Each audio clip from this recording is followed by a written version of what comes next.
bienvenue au domaine de la Voisine, propriété du groupe Pernod Ricard, situé à Clairefontaine. Donc c'est un centre de formation international pour le groupe, mais qui est opéré par une société qui s'appelle Châteauforme, qui en est l'exploitant depuis juin 2017. Donc, ce projet est tout d'abord né d'une jolie rencontre entre un groupe, le groupe Pernod Ricard, et un architecte, puisqu'on a incubé ce projet ensemble il y a plus de 6 ans maintenant, avec une forte volonté de faire une vitrine mondiale pour le groupe, d'un centre de formation à la hauteur de ce qu'est le groupe aujourd'hui, c'est-à-dire le deuxième groupe de spiritueux au monde. Dimensionné pour accueillir sur plusieurs jours une 60aine de participants au séminaire, le centre prend place dans la propriété de Paul Ricard, fondateur du groupe de spiritueux, un domaine de 180 hectares entourant un château dans lequel le cabinet d'architecture de Cyril Durand-Béard est venu insérer 9000 m² de planchers supplémentaires réalisés par GSE. Sur la partie dans laquelle nous sommes actuellement, qui est l'accueil, et qui comprend une zone spa, fitness et piscine, nous avions 2 bâtiments existants, un prieuré et une orangerie. Et on s'est raccroché sur ces 2 bâtiments en gardant une architecture intemporelle mais contemporaine, qui en fait reprend des déploiements de toiture en jouant sur l'ardoise, sur le cuivre, sur la tuile.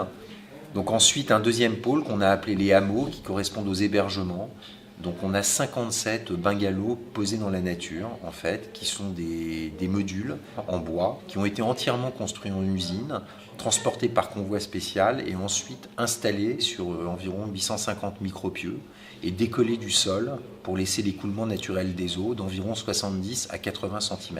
Ensuite, le Learning Center, qui a été baptisé maintenant le CHAI, qui est une véritable école, qui est le centre de formation où se passent les journées de travail, qui comprend un auditorium de 360 places, un amphithéâtre de 58 places, 9 salles de sous-commission, une salle plénière d'environ 100 personnes et des espaces communs qu'on a appelés le loft, où se prennent en fait les déjeuners des participants pendant la journée de travail, et bien sûr un bar d'accueil. C'est un bâtiment définitivement contemporain qui doit refléter en fait la vitrine du groupe, qui doit refléter une certaine technologie. Donc là on a choisi vraiment un bâtiment très transparent, très lumineux, très intéressant au niveau du plan. C'est une grande vague qui se déploie sur près de 90 mètres de long et qui en fait accueille des salles de sous-commission qui viennent s'encastrer sous cette vague comme des boîtes. Ensuite, le 4e pôle est le château, qu'on a appelé pôle de convivialité, pour prendre un apéritif et ensuite avoir le dîner qui est servi dans le château, donc qui a été entièrement restructuré. Vous avez en fait un bar assez impressionnant qui fait pratiquement 40 mètres de long. Ensuite, au premier étage, vous trouvez les salles de restauration qui permettent de prendre entre 60 et 80 convives, et 3 chambres qui sont à peu près sur le même standard que les hébergements qui sont implantés dans le parc, sur les mêmes standards de design, mais qui sont bien sûr plus grandes puisque c'était des chambres existantes. Et nous avons dû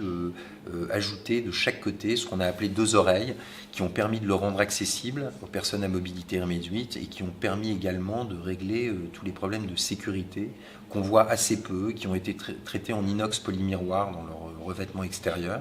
qui permet en fait un reflet de la nature et la liaison de ces 4 pôles, en fait, ce sont essentiellement les matériaux, puisque vous retrouverez à chaque fois dans tous les pôles et dans tous les bâtiments 5 matériaux prioritaires: la pierre, le métal,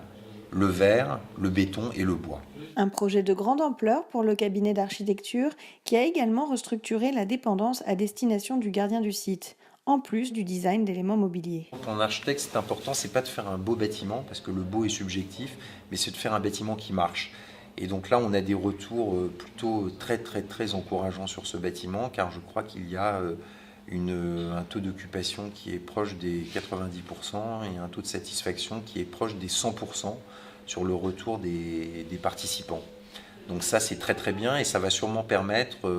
je pense que c'est en réflexion, en tout cas chez Pernod Ricard, chez Châteauforme et maintenant chez nous, d'avoir une extension possible de ce site sur les années à venir.